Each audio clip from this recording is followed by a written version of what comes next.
কি অবস্থা সবার? এই যে শীতের সকালে বের হয়েছি আজকে, সাথে আছে আমার ক্যামেরাম্যান প্রিয়ন্ত। হ্যালো। তো বেসিক্যালি আমরা হচ্ছে দেবদার ভক্ত। সেদিন দেখা হয়েছিল, মুভিটা দেখে ইন্সপায়ার্ড হয়ে আমরা সকাল সকাল মেয়ে খুঁজতে এসেছি। তো কিন্তু আমরা মেয়ে পাচ্ছি না আসলে, কারণ জিম ভাই দাঁড়িয়ে কেটে এসেছে আজকে, বাচ্চা বাচ্চা লাগছে, বলছে এত ছোট ছোট বাচ্চা কিভাবে বিয়ে করবে, হয়তো বিয়ের এখনো বয়সই হয় নাই। তারপরে পাত্রীপক্ষ প্রিয়ন্তকে পছন্দ করছে, আমি আমার বিয়ে করে নিলাম, উল্টি খেলাম নগদে।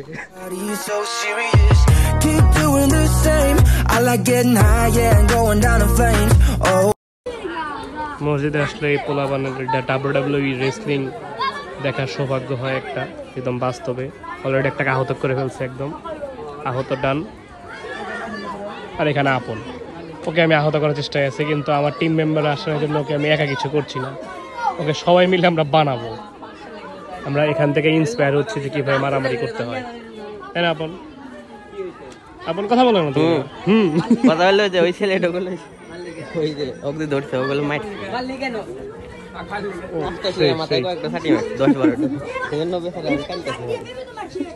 দাঁড়িয়ে আছে, তার গরম ধরেছে, এজন্য সে এই রোদের এখানে না থেকে সে আছে হচ্ছে এখানে লুকিয়ে লুকিয়ে লুকিয়ে থাকা, এবং সে নিচে পড়েছে কিন্তু ব্রাজিল। সে কিন্তু ব্রাজিল, মনে প্রাণে ব্রাজিল, নট আর্জেন্টিনা, সে কিন্তু ব্রাজিল। জীবনের প্রতি অনেক বিশ্বাস ছিল আমার, কিন্তু একটা জিনিস দেখার পর সে বিশ্বাসে চলে গেল। সেটা হচ্ছে যে সবাইকে দিচ্ছে, সিবিটা দিচ্ছে ঠান্ডা হওয়ার জন্য, সে খাচ্ছে চা, এই চা খাচ্ছে। জীবন থেকে বিশ্বাস উঠে গেছে। রাফিকে ডাক দিলে রাফি মাঝে মধ্যে আসে না, তো তখন আমরা রাফিকে একটু প্র্যাঙ্ক করতে চলে আসি রাফির বাসায়। কিন্তু রাফির বাসাটা এমন একটা জায়গায়, যে জায়গায় একটা মানুষজন নাই, একটা ভুতুরে পরিবেশ, চারিপাশে বারঝাড়, অনেক কিছু। বাট এই শীতের দিনে এই এক্সপিরিয়েন্সটা আসলে করতে হলে আপনাদেরকে আমাদের সাথে আসতে হবে, তাছাড়া কখনই পারবেন না এক্সপিরিয়েন্সটা করতে। এটা আসলে ওই কি বলবো, সিলেটের যে জঙ্গল, চা বাগান, ওর থেকে আসলে ভয়ঙ্কর একটা পরিস্থিতি, সুন্দরবনের মতো অবস্থা। আসলেই যাচ্ছে মানুষ, মনে হচ্ছে শিয়াল, এরকম একটা ব্যাপার। আর বাঘও মনে হতে পারে, যদি আমার মতো কেউ সুদর্শন কোনো পুরুষ থাকে, সুপুরুষ থাকে, তাকে থেকে বাঘও মনে করতে পারে মানুষ, তাই না আপন? আর ওকে থেকে বিড়ালও মনে করতে পারে, এটা কোনো বিষয় না। যাই হোক, এখন রাফির বাসা চলে আসছে, তো ওকে আমরা একটু প্র্যাঙ্ক করবো ওর সাথে। আমরা রাফির বোন হচ্ছে কেক বানায়, আমি কেকের পেজের নামটা আমি দিয়ে দেবো নি, বাট রাফিকে আমরা বলবো যে আমাদের কেক লাগবে একটা, ভয়েসটা চেঞ্জ করে বলবো। তো রাফির বাসায় চলে আসছে, আমি দেখি রাফি কি করে।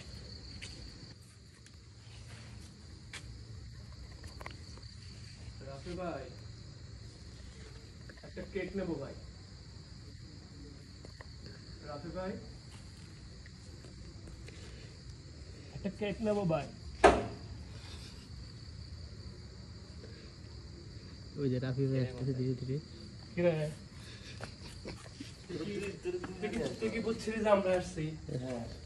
রাফি ভাই ভয়ে তো এটা কেমন কথা হইলো? এটা তো হইলো না, এটা তো হইলো না।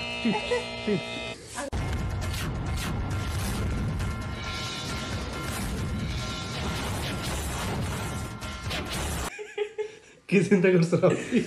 লাল। এটা ইনপুট খুবই সুন্দর দেখা যায়, কিন্তু যখন আউটপুট হয় তখন রাফি ভয় পেয়ে গেছিল যে কে রে, এরকম কেন হবে আউটপুট। হ্যাঁ, তো রাফি হচ্ছে বিছানার পাশে ভ্যাসলিন রেখে দিয়েছে, খুবই ভালো।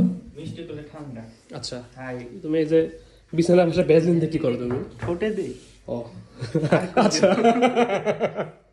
এখানে সবাই খেলাধুলা করছে, আমরা নস্টালজিক হয়ে যাচ্ছি। আমরা একসময় খেলেছি, টুর্নামেন্ট খেলতাম, টুর্নামেন্টের আয়োজক ছিলাম আমরা, চ্যাম্পিয়ন হয়েছিল। আমি চ্যাম্পিয়ন হয়েছি। হ্যাঁ, আর এখন আমরা সে কতদিন ধরে আমরা সেটা টাচও করি না। এখানে দুইটা রাফি দেখতে পাচ্ছি আমরা, মতিন আছে একটা,